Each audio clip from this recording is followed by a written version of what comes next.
नमस्कार दोस्तों, कैसे हैं आप सभी के सभी। तो आरआरबी का रिजल्ट आया। रिजल्ट के साथ ही जैसे मैंने कुछ पोस्ट भी शेयर की थी कि कौन कौन बच्चे हुए, बाकी ग्रुप से जो जुड़े हुए हैं बच्चे वो जानते हैं कि अच्छे खासे स्टूडेंट्स अपने चैनल से सिलेक्ट हुए, अपने प्लेटफॉर्म से सिलेक्ट हुए। तो उनमें से ही एक स्पेशल कैंडिडेट है जिनकी पोस्ट, जो कम्युनिटी पोस्ट है उस पर मैंने शेयर किया था कि बिहार से, यूपी से, कहाँ से सुयश, बिहार से था क्या या यूपी से? सर सर मैं बिहार से हूँ। हाँ। बिहार से। तो बिहार से इन्होंने बिहार स्टेट से टॉप किया, मतलब मैक्सिमम नंबर है। और ये आप चेक भी कर सकते हैं, क्रॉस चेक भी कर सकते हैं कि जो मैक्सिमम नंबर है इनके, मैंने शेयर भी कर रखा है कम्युनिटी पोस्ट में। और आरआरबी ने जो लिस्ट निकाली है ना, उसमें वो मैक्सिमम का भी निकालते हैं साथ में। एक तो जो कट ऑफ होती है वो निकालते हैं मैक्सिमम, तो उनके मार्क्स आप चेक कर सकते हैं, उन्होंने मैक्सिमम स्कोर किया है। तो इनसे अपने जानने की कोशिश करेंगे कि कैसे जर्नी उनकी रही, कैसे वहां तक पहुंचे, किन किन चीजों का यूज किया। ठीक है, ब्रीफ रखेंगे, बहुत ज्यादा अपने आप लोगों का टाइम मैं लूंगा नहीं। तो सबसे पहले तो वेलकम यार सुयश, क्या हाल चाल? थैंक यू सर, बहुत बहुत शुक्रिया सर, आपने इनवाइट किया मुझे। और first of all sir, happy new year आपको और आपके सभी परिवार को। बिल्कुल। सर आपके न्यू बॉर्न बेबी को भी सर बहुत सारी हेल्दी विशेष मेरी तरफ से। अच्छा अच्छा, चलो। और सर बढ़िया सभी बढ़िया। बढ़िया बढ़िया। नववर्ष की आपको भी बहुत बहुत शुभकामनाएं यार, पूरी थैंक यू। परिवार परिवार थैंक यू परिवार सर। से, मेरी तरफ से। और बुलाना तो था ही यार। आपने थैंक यू। आपने ऐसा किया था, टॉप करने वाला बच्चा हो, अपना स्टूडेंट हो, और ऐसे पेड में भी पढ़ा, और आपसे बात भी मेरी हो रखी है पहले मैसेजेस के। Yes sir, yes sir. मेरे को तो बहुत यस अच्छा सर। लगा, क्योंकि रिजल्ट आया तो उससे पहले ही आपका जब स्कोर कार्ड आ गया था, तभी मेरे को ऐसा लगने लग जी गया सर। था कि आपके काफी अच्छे नंबर आएंगे। टॉप नहीं करोगे तो टॉप के पास तो पहुंच ही जाओगे। Yes sir. तो बहुत बढ़िया, बहुत बढ़िया। आप आपसे सर रेगुलर टच में भी रहता था आपसे, तो इस साल मैंने शुरू में ही आपसे टच में मैंने रहा। मैंने आपसे डिस्कस भी किया था कि सर अपने को ऐसे ऐसा टारगेट है, ऐसा ऐसा करना है। सर तो आपने मुझे गाइड किया फिर कि कैसे शुरुआत करनी है। हाँ जी। Even paid batches, even free batches में भी आपने बताया बिल्कुल कि बिल्कुल। यूट्यूब में आप M3 कर सकते हो, M3 सीरीज, फिर पेड बैचेस भी आपने बताया, तो सर बहुत हेल्पफुल रहा। तो बस उसी के साथ साथ जैसे आपने बताया वैसे वैसे करते गया बस। नहीं नहीं, बिल्कुल बढ़िया यार, बहुत अच्छे। अब बच्चों को अपने बारी बारी से बताते हैं। सबसे पहले तो आप ये बता दो कि बिल्कुल। प्रिपरेशन करते हुए आपको कितना टाइम लगता है? सर मैंने प्रिपरेशन स्टार्ट की थी, मेरी ग्रेजुएशन 2020 नवंबर में, दिसंबर में लास्ट में हुई थी, तो मैंने 2021 से प्रॉपर जनवरी से मैंने स्टार्ट कर दिया था, 2021 से। जी। तो मैंने फुल फ्लेजेड प्रिपरेशन किया। तो फिर फर्स्ट ईयर में मैंने फर्स्ट अटेम्प्ट में मेरा sir IBPS interview, PO interview तक गया, हम्म। बट फाइनल नहीं हो पाया। और बट मेरा उसमें IBPS RRB क्लर्क में सिलेक्शन हो गया था बिल्कुल। 2021 लास्ट में, तो मैंने 2022 में RRB क्लर्क भी ज्वाइन कर लिया। फिर चलो। मीन वाइल 2022 में इनिशियली ESIC UDC का भी फॉर्म आया था, हम्म तो उसको भी मैंने डाला। हम्म तो उसमें भी सिलेक्शन हो गया। तो सर मैं दो जॉब तो मैं कर लिया हूँ। हम्म। बट फिर सर लास्ट ईयर 2022 में RRB PO का सर मेरा फाइनल मार्क्स एक मार्क्स से सर रह गया था। मार्क्स तो से। बार बार कुछ ना कुछ, यस सर एकदम, तो बहुत डिसहार्टनिंग था मेरे लिए सर। हम्म, तो मैंने सोचा कि नहीं, अब एक फुल फ्लेजेड मुझे चाहिए, क्योंकि बार बार मेरा कुछ ना कुछ चीज़ों रुक जा रही है बार बार। बिल्कुल। और जिस टाइप का एग्जाम पैटर्न हो गया है, तो उस टाइम से एफर्ट्स और चाहिए, कि बहुत डायनेमिक हो गया है सर। और बिल्कुल। खासकर इस साल की भी अगर बात करें, तो इस बार तो प्रीलिम्स ने भी बहुत लोग को शॉक कर दिया, बहुत बहुत। जैसा लेवल रहा इस बार। तो बिल्कुल। सर मैंने फिर फुल फ्लेजेड इस बार प्रिपरेशन स्टार्ट की, जॉब सारी क्विट की मैंने। हम्म। और इस बार मैंने फेब 2023 से स्टार्ट किया। अच्छा। और इस बार सर फाइनल सिलेक्शन हो गया। हम्म। चलो तो सही। मीन्स आप कह सकते हैं कि मैंने 2021 से स्टार्ट की, और हम्म। अब जाके एंड हुई है। बिल्कुल बिल्कुल। तो यार, सबसे पहले यही पॉइंट अपने उठाते हैं अपने। वैसे वो भी बात करेंगे कि कैसे तैयारी करनी चाहिए और क्या क्या सजेशन रहेंगे, बट सबसे इंपॉर्टेंट जो अभी क्रूशियल जो पॉइंट है, जो आपने छेड़ा, कि मेरे भी ऐसे बहुत सारे स्टूडेंट्स हैं यार जिनके मैसेजेस आए हैं जो कहते हैं कि सर फिर से रह गया। पिछले साल जैसे मेरा एक स्टूडेंट था, उसकी तो मैं सुन के मेरे को बड़ा अजीब सा लगा। उसने कहा कि सर मेरा 2021 में आरआरबी का रह गया था 1 पॉइंट समथिंग मार्क्स से। फिर 2022 में जी। कहता सर मेरा रह गया था 0.5 से मार्क्स से। और इस बार वो कह रहा है कि सर इस बार मैं रिजर्व लिस्ट में हूं, बट इस बार भी मेरा रह गया 0.22 मार्क्स है। तो ये बहुत लोगों के साथ होता है यार, बहुत ज्यादा, और अच्छे पढ़ने वाले बच्चों के साथ ही होता है ये। क्योंकि अगर आप अच्छी पढ़ाई कर रहे हो तो ही आप इतना क्लोज हो पाते हो। मेरा तो ये मानना है कि ये बच्चे बिल्कुल सर। रिस्पेक्टेड बच्चे प्रिपरेशन वाइज बिल्कुल ऑन पार है। कोई ऐसा नहीं कि वो यस। ज्यादा ये कम है, ऐसा नहीं, कि वो बस वो टाइम है, यस। ये उनका टाइम नहीं है, यस। आप लोगों का टाइम है, इसलिए आपका हो गया। तो वो लोग बड़े डिसहार्टेंड इसलिए हो जाते हैं कि सर इतने एफर्ट लगाए पर उसके बाद लोग फिर से वहीं पर बैक टू वही जीरो पे पहुंच गए, फिर से तैयारी करें, फिर से करें। तो उनके लिए अभी आप क्या सजेस्ट करोगे, ये बताओ। सर ये जनरली कभी कभार ऐसा होता है कि आपका उस दिन मेंस के एग्जाम के दिन या तो आप थोड़ा क्वेश्चन गलत पिक कर लेते हो। आप जैसे आप मॉक में कर रहे थे, थोड़ा सा वहां पे चेंज हो गया, तो आप थोड़ा सा पैनिक कर गए, तो थोड़ा गलत क्वेश्चन उस पैनिक में हम लोगों ने प्रेफर कर लिया, जो कि ये एक फैक्टर है। और प्लस मैं ये कहूंगा कि सर उस दिन तो, अभी कुछ दिन मानता हूँ मैं, बुरा लगता है, बट एक दो दिन, 4 दिन, 5 दिन अपने को थोड़ा सा अपने से बात करनी पड़ती है, सेल्फ एनालिसिस करनी पड़ती है, बात करनी पड़ती है। तो बात करके फिर नोट डाउन करना पड़ता है कि कहाँ गलत हुई, मेरे से क्या गलती हो गई, कि हम्म मेरे से क्या उस दिन मैंने रिकॉल करता हूँ कि मेंस में क्या हो गया ऐसा, बट मेरे थ्रू आउट द मॉक अच्छे आ रहे थे, मेंस में क्या हो गया, या हम्म। फिर अगर स्ट्रेस आ गया वहां पे तो मैं कैसे क्यों नहीं हैंडल कर पाया। नो डाउट सर, आपको मैं बताना चाहूंगा सर, इस बार आरबीपीओ 23 मेंस में भी मेरे साथ क्या हुआ। शुरू के 15-20 मिनट में मेरे से 0 अटेम्प्ट हुए थे अच्छा। आरआरबीपीओ मेंस में। अच्छा। मैंने जो पजल पिक किया कुछ नहीं बना, मेरे को पैनिक कर दिया। तो फिर मैंने फिर दोबारा जब थोड़ा सा अपने आप को शांत किया, मेरे बैक ऑफ द माइंड में आ रहा था कि ये साल खत्म हो गया मेरा, हम्म। ऐसी ऐसी बातें वहां पे एग्जाम हॉल में आती हैं। बट फिर जब थोड़ा सा आपने कहा था राधे राधे बोलो, जब भगवान का नाम लो तो ठीक हो जाता है, हाँ। तो उसके बाद शांत करके फिर से रीअटेम्प्ट किया, तब जाके वो बना। हम्म तो वही वापस मैंने मॉक वाली स्ट्रेटेजी लगाई थी कि हम्म आपका जो एक ऑर्डर ऑफ प्रेफरेंस होना चाहिए, हम्म तो आप उसके हिसाब से अगर आप चलोगे तो आप ज्यादा अटेम्प्ट कर पाओगे। तो ये सर, ये इन लोग जो होते हैं इनकी थोड़ी सी अटेम्प्टिंग में प्रॉब्लम आ जाती है। मैं यही कंक्लूड करूंगा कि इसमें थोड़ा सा क्वेश्चन में अटेम्प्ट करने में इधर उधर हो जाती है, जिसके कारण वो कुछ मार्जिन से रह जाता है। हम्म बहुत कैपेबल है, सभी कैपेबल है, बस यही थोड़ा सा एक दो क्वेश्चंस की कारण जो है ना सर, हम्म वो पीछे आ जाते हैं। तो बस उसी पे थोड़ा सा क्वेश्चन सिलेक्शन पे बहुत ज्यादा ज्यादा जोर है, मेंस में निकालना है तो काम करना बहुत पड़ेगा उस पे। हम्म। तो सुयश का कहना है कि पेपर अटेम्प्ट की स्किल्स है ना, उन पे काम करना स्टार्ट कर दो। और डेफिनेटली यार आप लोग डिजर्विंग हो, नहीं तो इतने रिजर्व लिस्ट में भी हर बच्चा नहीं आता है। ऐसा नहीं कि ये सबको रिजर्व लिस्ट में डाल रहे हैं। जो बहुत ही क्लोज आके रहते हैं ना, उन्हीं को डालते हैं। मान लेते हैं आप रिजर्व लिस्ट में नहीं भी हो, फिर भी आपका जो डिफरेंस है कट ऑफ से 1 मार्क 2 मार्क आधा मार्क्स ये है, तो बस वो उतना ही फर्क है कि आपने कुछ गलत सेलेक्ट कर दिया, जैसे सुयश कह रहा है। तो उस यस पे यस यस। प्रैक्टिकली सोचो। देखो, रिजल्ट आते इमोशनल हो जाता है बच्चा, एक दिन हो रहा है ठीक है, पर अगले दिन से फिर उसको फिर से फाइनलाइज करनी है अपनी सिचुएशन। बस उसका ध्यान रखो, हो बिल्कुल जाएगा। सर। जैसे सुयश है ना, सुयश ने पिछले बार 1 मार्क्स था से रह गया था, और इस साल उसने टॉप कर दिया। देख लो उसने कितनी ज्यादा इंप्रूवमेंट की। उसने कट ऑफ नहीं क्लियर किया, उसने कट ऑफ से पता नहीं कितने नंबर ऊपर लेकर आया वो। तो वो ग्रोथ एक साल में आप भी अचीव कर सकते हो। बट वो है कि बस खुद को फिर करना पड़ेगा, प्लानिंग करनी पड़ेगी, सोचना पड़ेगा कि यार ये करूंगा, ऐसे करूंगा, ऐसे। उससे हो सैड हो जाओगे तो फिर तो कुछ होना ही नहीं होता है। चलो फिर यस सर। अपने स्टार्टिंग से बात करते हैं। तो सुयश यार, आप अपने उसमें शब्दों में ही बता दो कि जैसे कोई बच्चा स्टार्ट कर रहा है, जैसे बिगिनर है, तो उसको कैसे स्टार्ट करना चाहिए, कैसे कैसे करना चाहिए, और सब्जेक्ट वाइज आप बताते जाओ। जैसे प्रीलिम्स के लिए कोई बच्चा अभी तैयारी कर रहा है, बैंक एग्जाम 2024 के लिए, तो उसका टारगेट है 2024, और अब एग्जाम उसका है जुलाई अगस्त में जाके, जब भी आरआरबी का होगा पहला बड़ा एग्जाम, उतने तक का उसके पास टाइम है। अब उसे क्या करना चाहिए सबसे पहले वो बता दो, और अपने सोर्सेज भी ठीक है। बताना कि यार यहाँ यहाँ से, और सबका जिनसे भी आप पढ़े हो सबका नाम ले लेना आराम से, कोई टेंशन नहीं। बताओ। बिल्कुल सर। तो अभी अगर देखें तो हमारे पास अराउंड 6 आरआरबी का प्रीलिम्स जुलाई के आसपास होता है, तो आराम आराम से हमारे पास 6 महीने हैं। तो सबसे पहले अगर कोई बच्चा बिगनर है तो सबसे पहले तो उसे सिलेबस उठाना है कि क्या क्या अपना है, अपने को क्या क्या पढ़ना है, या तो वो एक प्रीवियस ईयर का पेपर भी देख सकते हैं। उसके बाद फिर उन्होंने धीरे धीरे, अभी आपका बेसिक बनाने का टाइम है, ये 3-4 महीने ये बहुत क्रूशियल है। ये चीज मुझे हर्षल सर ने बताया था कि अभी जो आपको बेसिक्स करनी है तो आपको यही 3 महीने, 2-3 महीने इंपॉर्टेंट है, क्योंकि उसके बाद फिर आपके पास जब एग्जाम आ जाएंगे तो उससे पहले आपको प्रैक्टिस बैचेस लगानी है। जितने प्रैक्टिस करोगे वही, आप her through out year foundation courses नहीं कर सकते हैं, नहीं तो आप उसी साइकिल में फंसे रह जाएंगे। अब फिर प्रैक्टिस कब करेंगे? तो अभी 1-2-3 महीने में, 3 महीने में तो आराम से आप सारा पहले बिगिनर से लेकर के एडवांस तक जितना भी आप क्वेश्चन सॉल्व कर सकते हैं सारा टाइप सिलेबस खत्म करिए पहले। 1 महीना 1.5 महीना अपना पहले सारा सिलेबस खत्म करेंगे। उसके बाद फिर हम लोग थोड़ा थोड़ा इनिशियल पे अपने आप को मॉक टेस्ट देंगे। इनिशियल लेवल पे वीक में आप एक मॉक दे सकते हो, 2 मॉक दे सकते हो। फिर धीरे धीरे जैसे प्रीलिम्स पास आएगा तो हम लोग मॉक टेस्ट से डिसकंटिन्यू नहीं रहेंगे, हम लोग उसके टच में बिल्कुल रहेंगे। टच में रहेंगे तो उससे क्या होगा कि सर हमें फैमिलियरिटी रहेगी सारे क्वेश्चंस की, और हमें उसका एक टाइम लिमिट भी अपने को पता रहेगा कि इस टाइम लिमिट में अपने को तो करना ही है। और अपने साथ साथ फिर अपना जो प्रीलिम्स तो चलता ही है, सारे दिन तो हम लोग प्रीलिम्स नहीं कर सकते, तो हम लोग उसके बाद फिर मेंस भी पैरेलल चलाते रहेंगे। क्लासेस क्लासेस करेंगे, मॉक टेस्ट वीकली, आप चाहे तो एक मेंस का मॉक लगा सकते हैं, इवन सबमिट करके लगा सकते हैं। बट पर्टिकुलरली आरआरबी के लिए मैंने क्या किया था, मैंने फुल टाइमर बेस्ड मॉक लगाया था, क्योंकि आरआरबी में sir time management is very important. बहुत कॉम्प्लिकेटेड इसका मेंस थोड़ा कॉम्प्लिकेटेड हो जाता है just because of time management. जो बच्चा कोई थोड़ा सा लालच में फंस गया कि मैथ्स इजी है या थोड़ा रीजनिंग इजी है, इसमें थोड़ा ज्यादा टाइम दे देता हूँ, बट लास्ट में क्या होता है कि वो इंग्लिश कंप्यूटर जीके में फंस जाता है, तो वहां पे उनका ओवरऑल स्कोर कम हो जाता है। तो टाइम मैनेजमेंट भी बहुत इंपॉर्टेंट है, तो वो उसके लिए मॉक टेस्ट ही आपको हेल्प करेगा। टाइमर के साथ आप सॉल्व करेंगे। और सोर्सेज के लिए सर, तो मैंने सर आपका सारा फॉलो किया था। M3 वॉल्यूम सीरीज जो था आपकी 2021, 2022, 2023।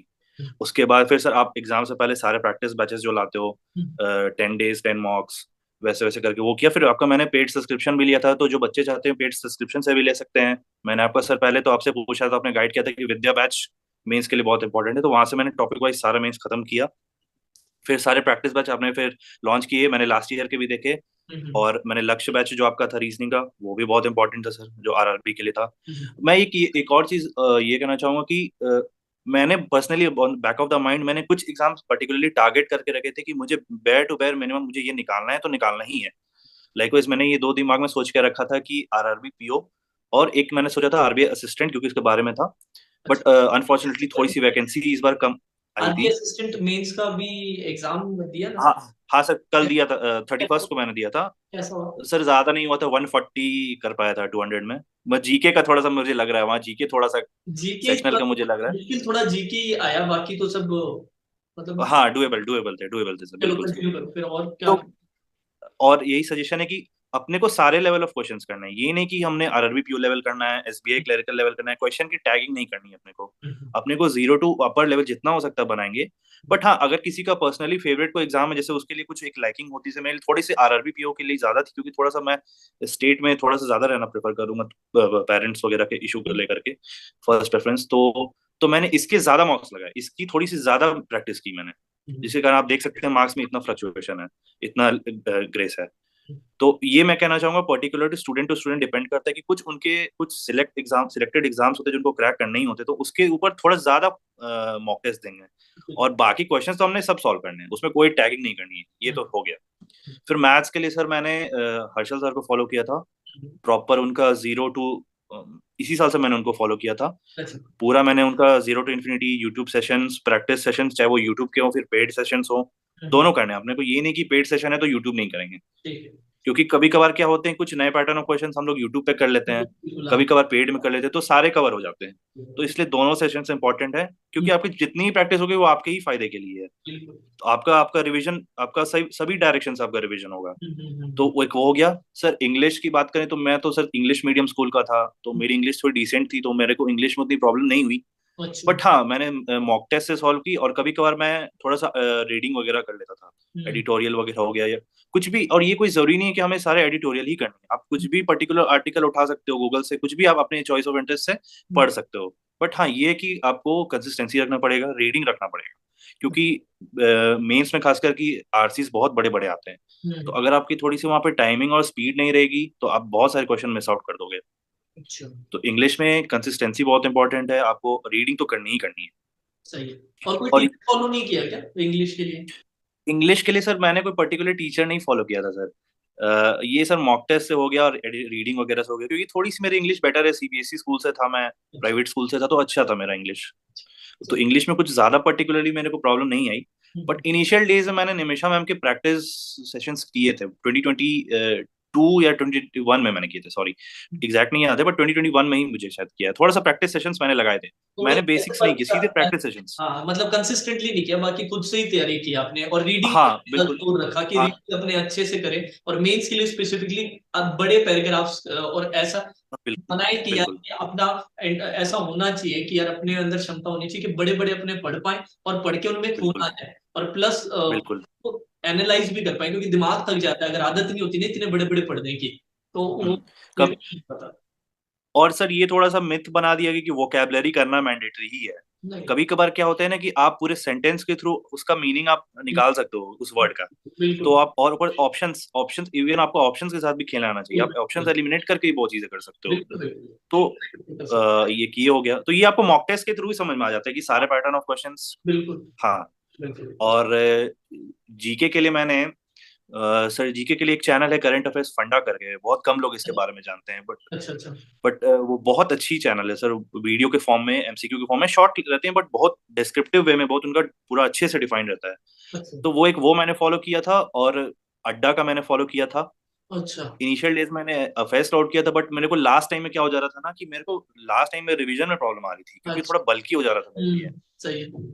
तो मैंने थोड़ा सा एक वीडियो सोर्स को प्रेफर किया, और एक कोई भी आप वीडियो सोर्स फॉलो कर सकते हो, बट एक वीडियो सोर्स मेरा सजेशन यही रहेगा कि मैंडेटरी रिवीजन पर्पस के लिए। हम्म, और बाकी लास्ट में जो आपका मैराथन सेशन आता है, जैसे कपिल सर हाँ मैराथन लाते हैं, हाँ। बहुत सारे टीचर्स मैराथन लाते हैं, तो आप कहीं से भी पढ़ लो, हम्म बट किसी एक टीचर के जाके मैराथन आप कर लो, हम्म ताकि वो आपका फुल टेस्ट हो जाएगा हम्म कि क्या आपने प्रिपरेशन की है। प्लस हम्म। उससे आपको एक नए क्वेश्चन भी मिलेंगे और रिवीजन भी हो जाएगा। कई तो सर कई जीके में, सही। ये सर कई चीजें सॉल्व हो जाएगी, मतलब रिवीजन भी हो गया, कुछ हाँ बिल्कुल बिल्कुल। है कि यार अपने ने जो पढ़ रखा है वही रिलेवेंट ही पढ़ा है ना, मतलब कुछ ऐसा हाँ अब नया भी हाँ आगे हाँ। पता चल जाएगा, अरे यार हाँ ये और भी। लास्ट में रिवीजन भी हो जाएगा, फास्ट रिवीजन भी हो जाएगा, वो हो गया। तो जीके का ये है कि सिंपल एंड सॉर्टेड रखना है, हम्म, ज्यादा कॉम्प्लिकेटेड नहीं करने हमें को, हमें मल्टीपल सोर्सेज ज्यादा नहीं जाने, सही एक मैक्सिमम दो। सही। और क्योंकि उससे सर फिर फोमो होने लगेगा, fear hmm, of missing out होने लगेगा, बिल्कुल जो बिल्कुल। कि बहुत ही नेगेटिव वे में जाएगा आपका। सही है और सही लास्ट स्टेज आपको, आप मेंस के टाइम जितना आप काम एंड कंपोजिट रहोगे उतना आपके लिए बढ़िया है, है, बढ़िया है, सही है। और क्योंकि कॉमन क्वेश्चंस तो सभी कवर करेंगे। और तो कंप्यूटर। उसमें उसके लिए फिर और कंप्यूटर सर, कंप्यूटर थोड़ा मेरा स्ट्रॉन्ग पॉइंट था, तो उस बट फिर भी मैंने साहिल सर है, साहिल सर, साहिल चराया सर, अच्छा। उनकी मैंने फॉलो की थी। ओके। अ, बस यही सारे सोर्सेस थे मेरे सर। ठीक है, चलो। और टेस्ट सीरीज में कौन कौन से थे वो भी बता दो। हाँ, टेस्ट सीरीज में ऑलिव बोर्ड मैंने लिया था। फिर आरआरबी के बाद देखा जाए तो पैटर्न जिस तरह गाइडली ने क्लेम किया था, हम्म। तो वो एक नया चीज था, तो मैंने गाइडली फिर आफ्टरवर्ड्स, अभी तक मैं प्रेजेंटली गाइडली भी यूज कर रहा हूँ। अच्छा तो अच्छा। Olive board and गाइडली। दो टेस्ट सीरीज आपने लगाए। ठीक है। बिल्कुल बिल्कुल। बहुत बढ़िया है। तो ये पूरे के पूरे सोर्सेज भी होंगे, आपने ये भी बता दिया, साथ साथ आरआरबी का भी एक रेफरेंस पॉइंट लेते हुए भी समझा दिया कि यार हाँ मैनेजमेंट आरआरबी जैसे, क्योंकि सेक्शनल टाइम नहीं दिया तो खुद को डिसाइड करना रहता है, तो ये एक एक्स्ट्रा जी। चैलेंज ऐड हो जाता है आप लोगों के लिए। और आप लोगों का तो इस बार का आरआरबी थोड़ा मुश्किल भी आया था, पिछले साल का आरआरबी यस सर। इजी था। स्पेशली रीजनिंग, मेरे को याद है पिछले वाले आरआरबी में तो बच्चे बहुत नंबर ला रहे थे, इस बार तो रीजनिंग में भी नंबर लाना इजी नहीं था, ट्रिकी थी चीजें। तो यस सर। Yes sir. बिल्कुल। और अपनी तरफ से और क्या ऐड करना चाहते हो बच्चों के लिए जो अभी प्रिपरेशन कर रहे हैं, कि और क्या इसके अलावा और चीजों पे ध्यान रखना चाहिए, मेंटली भी बता सकते हो, रूटीन वाइज भी बता सकते हो, पढ़ाई से सिर्फ कंटेंट को छोड़ के भी बाकी एस्पेक्ट्स पे भी। पहले तो सर ये है कि अपने को नेगेटिविटी से दूर रहना है। अच्छा। ये तो सबसे बड़ी इंपॉर्टेंट चीज है, क्योंकि नेगेटिविटी आपके पास बहुत तरह के फॉर्म में आएंगी, इवन आपके घर से भी नेगेटिविटी आएगी, हम्म रिलेटिव्स के थ्रू आएंगी। हम्म। कभी आप किसी का, आप यूट्यूब पे आप कभी किसी का सक्सेस स्टोरी देख लोगे या फिर कुछ उनके, तो उनसे भी एक यार थोड़ा सा अपने आप को डाउट होने लगता है। पोस्ट डाल दिया ना कुछ बच्चों के, मेरे को कमेंट डिलीट करना, बच्चे जल जाते हैं बेचारे थोड़े से, मतलब डाल कि क्या है ये बच्चे बच्चे की आप कह रहे हो, ये क्या हो गया क्या हो गया, मैंने कहा यार मैंने ऐसे थोड़ा ना डाला, मैंने तो ऐसे डाला इसको देख के आपको मोटिवेशन मिले, पर बच्चे मोटिवेट होना है बिल्कुल, और उसको मोटिवेट नेगेटिव सेंस में ना। वो हाँ नेगेटिव ले लेते हैं, क्योंकि उनको हो जाती है जलन। वही। और उन जलन वाली बात भी नहीं यार, बात तो इतनी हो जाती है कि यार हम अभी कहाँ पर और ये बच्चा था पहुंच गया, तो वो रियलाइज। Exactly exactly. पर ऐसे और नेगेटिव नहीं रखनी चाहिए, हमेशा पॉजिटिविटी की तरफ ही ज्यादा ज्यादा जाओ। इनफैक्ट सर मैंने ये देखा था, जब मैं देखता था तो मैं सोचता था बैक ऑफ द माइंड कि काश मेरा भी कभी एक वीडियो अच्छा। है ऐसा। हाँ हाँ। तो वो थोड़ा सा एक लगता था, इंटरनल मोटिवेशन के लिए मैंने प्रेफर किया था। अच्छा। बाकी कभी भी मैंने एक्सटर्नल मोटिवेशन पे कभी भी मैं उतना ज्यादा डिपेंडेंट नहीं रहा। ओके। इंटरनल मोटिवेशन था कि अपने को करना है तो करना है, बिल्कुल बिल्कुल। क्योंकि एक तो इसलिए, और जल्दी करना है इसलिए हम्म, क्योंकि बहुत डायनामिक पैटर्न हो रहा है। अब थोड़ा सा आप, क्योंकि आप देख रहे हैं कि सर प्रीलिम्स में भी इतना इस बार ट्रिकी रहा, हाँ वेरिएबल बेस्ड हाँ। क्वेश्चंस रह गए, हम्म। आरआरबी के इवन रीजनिंग में कितना प्रॉब्लम हुआ। तो बिल्कुल। और ये है कि हमें ओल्ड पैटर्न पे नहीं चलना है, अपने हाँ को न्यू पैटर्न पे चलना है। बिल्कुल बिल्कुल बिल्कुल। अब ये वो एग्जाम नहीं रहा कि हम 2 साल पहले 3 साल पहले वाला करेंगे, नहीं। अब हम्म, और ये एक और चीज है कि सर अपने को सारी चीज कवर करके जानी है, कुछ भी छोड़ के नहीं जानी है। सही है। लाइक इस बार तो सर कभी मिसलेनियस नहीं आया, कभी क्रिटिकल रीजनिंग ने किसी को बचा दिया। एसबीआई पीओ मेंस और आईबीपीएस पीओ मेंस का तो पेपर पता नहीं किसने कुंदस खा के बनाया था भाई, मिसलेनियस से तो कोई नफरत ही होगी कि ये तो इनको देंगे ही नहीं, इनके नंबर आने तो अब आप तुम लोग देखना IBPS PO mains SBI PO mains की कट ऑफ क्या जाएगी, तो ऐसा थोड़ा बिल्कुल बिल्कुल। ही नहीं हो पाया हाँ, बिल्कुल। तो वो तो बात। इवन मैथ्स में भी, हाँ मैथ्स का इवन मैथ्स में भी प्रोबेबिलिटी बहुत लोग छोड़ देते हैं, मेंसुरेशन छोड़ देते हैं, वही प्रोबेबिलिटी का डीआई, इतना इजी डीआई क्या। एसबीआई क्यू मींस में हाँ आया। हाँ, वो डुएबल आ गया। बिल्कुल, तो अपने को कुछ भी नहीं छोड़ना है, अपने को सारा कवर करना है, एटलीस्ट कुछ नहीं तो उसका बेसिस तो जरूर कवर करना है। हाँ बेसिस जरूर होना चाहिए, बिल्कुल सही। चलो। कब आपको कौन सी चीजें काम आ जाए आपको भी नहीं पता, इतना हम्म। डायनेमिक पैटर्न हो गया है। नहीं नहीं सही है सही। और हाँ और एक रूटीन का भी थोड़ा बताओ बच्चों के, पता है क्या हाँ। प्रॉब्लम, जैसे अभी आपका वीडियो देखा या फिर मैंने कुछ बताया, तो उनको इनिशियली ऐसे जोश रहता है कि एक हफ्ते दो हफ्ते तीन हफ्ते, बट एक दो तीन हफ्ते के बाद वो जो अभी अपने ने रूटीन बनाया टाइम टेबल बनाया उसका नयापन चला जाता है, तो वो पुराना हो जाता है, क्योंकि वो नॉर्मल हैबिट बन जाती है, ये तो हमारा दिनचर्या बन गया सर, हमारा डेली रूटीन बन गया, उसके बाद वो नयापन नहीं रहता, तो बच्चों को थोड़ी बोरियत सी वो हटने लग जाता है, मतलब उसमें से फिर वो थोड़ा वैसा होने लग जाता है कि सर हमारा मोटिवेशन कम हो गया, जैसे मेरे को बोलते हैं कि सर मोटिवेटेड फील नहीं करते, पढ़ाई में मन नहीं लगता, तो ऐसी सिचुएशन आपके आती थी तो आप क्या करते थे, कैसे टैकल करते थे। सर मैं थोड़ा सा नाइट पर्सन हूँ, मॉर्निंग पर्सन नहीं हूँ। हम्म। तो सर मेरी थोड़ी सी होती थी कि मैं थोड़ा सा लेट नाइट तक स्टडी करता था। मेरा 9:30 to 10 o'clock से मॉर्निंग शुरू करता था, और वो रात के करीब 3 o'clock तक भी चला जाता था।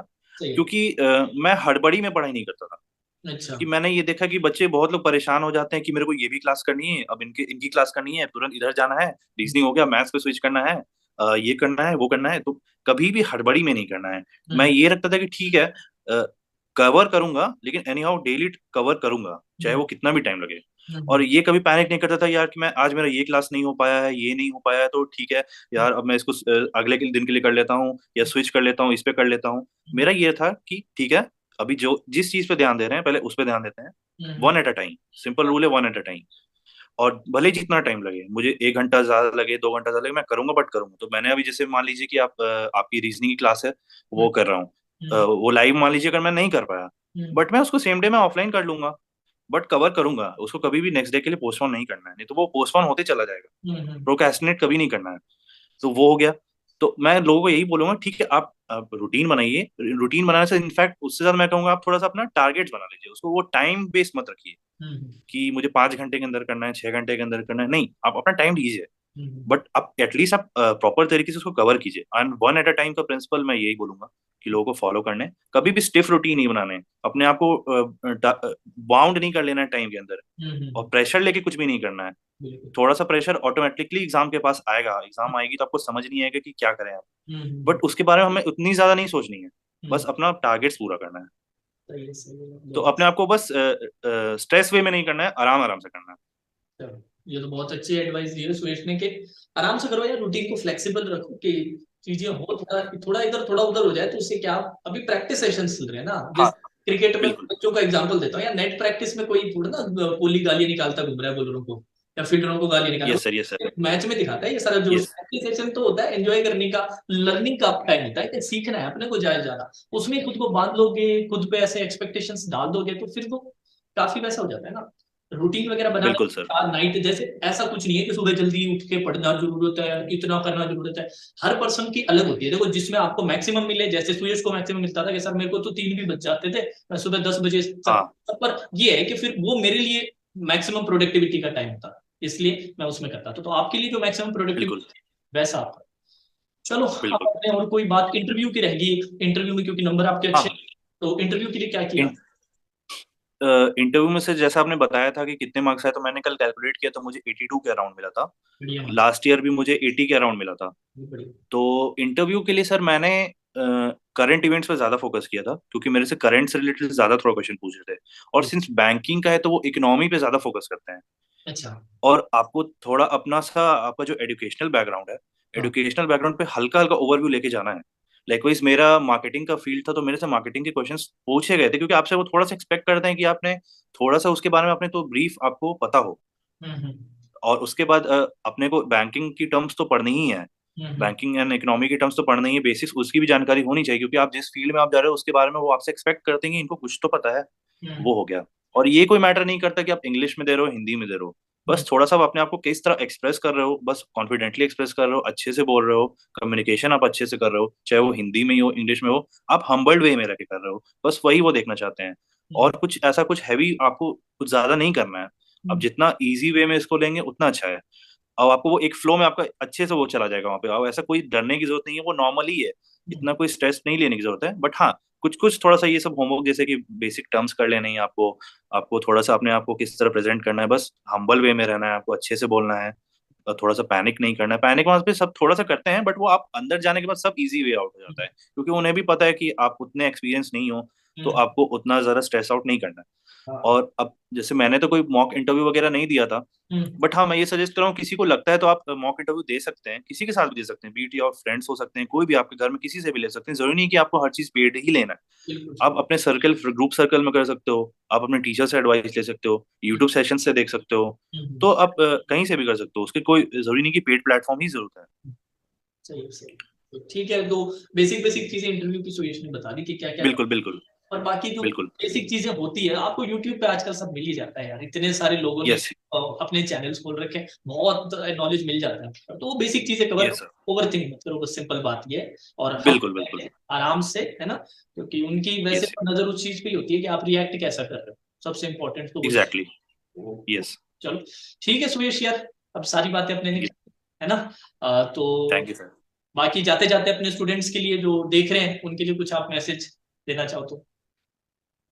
एक ही मैसेज है सर कि करते चलना है, अपने को ज्यादा नहीं सोचना है। ज्यादा सोचेंगे तो फिर करेंगे कब? हाँ हाँ, सोचने पे ज्यादा ध्यान देंगे तो करेंगे कब? बिल्कुल। बस करते रहना है, और अपने को मोटिवेटेड रहना है इंटरनली, एक्सटर्नली नहीं रहना है, किसी पे डिपेंडेंट नहीं होना है। बस अपना टारगेट्स करते चलना है, करते चलना है। आपको पता नहीं चलेगा आप कब इसको अचीव कर लोगे। जैसे मैंने भी कभी नहीं सोचा था कि मेरे को इतने मार्क्स आ जाएंगे ज्यादा, और मेरा भी कभी इंटरव्यू होगा। तो बस आपको करते चलना है, लोगों से सुनना है, आपको सुननी सबकी है, करनी अपनी है।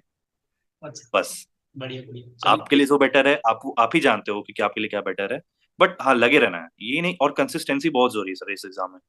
थोड़ा सा ही करो, रोज थोड़ा सा ही करो, बट करो। बस परसीवरेंस करते रहना है, बस लगे रहना, मेहनत करनी है। हम्म, यही हम कर सकते हैं सर, और कुछ नहीं कर सकते। हमारे पास मेहनत करने के अलावा कोई ऑप्शन नहीं है। सही है सही है। तो भाई ये बस। सुयश का कंप्लीट आप लोगों के लिए था, सजेशंस, एडवाइसेस, एक्सपीरियंस जो भी इन्होंने किया इतने टाइम प्रिपरेशन के लिए, काफी सारी चीजें पहले अचीव कर ली थी। RRB clerk yes sir. भी, एसआईसी में यूडीसी भी लगे हुए थे, तो उसके साथ साथ फिर उन्होंने टफ डिसीजन लिया, जॉब छोड़ा, और पूरा यस। फोकस, पूरा साल एक तरह से कहते हैं ना तपस्या में जैसे लीन हो जाते थे ना अपने पूरा, बिल्कुल बिल्कुल और बिल्कुल। उसके बाद उनको वरदान मिलता था। तो वही सेम है, ये मॉडर्न डे तपस्वी मान लीजिए इनको। तो इन्होंने एक साल तक पूरी तपस्या की तो जाके पाए। आप करोगे आपको भी यस। मिलेगा। ठीक है, तो इसका पूरा पूरा फायदा उठाएं। चैनल पे नए हैं तो चैनल को सब्सक्राइब कर लीजिएगा, और प्लेलिस्ट सेक्शन को जरूर विजिट कीजिएगा यार, क्योंकि जैसे सुरेश ने भी बताया, उसने भी स्टार्ट M3 जो हमारा फ्री वाला कंटेंट M3। उसी से किया था। आपको बहुत मिलेगा यार, इतना आपको कहीं नहीं मिलेगा, ये मैं आपको गारंटी दे रहा हूँ। मिल जाए तो आप मुझे दिखा देना, ठीक है, फिर मैं बोलना बंद करूँ।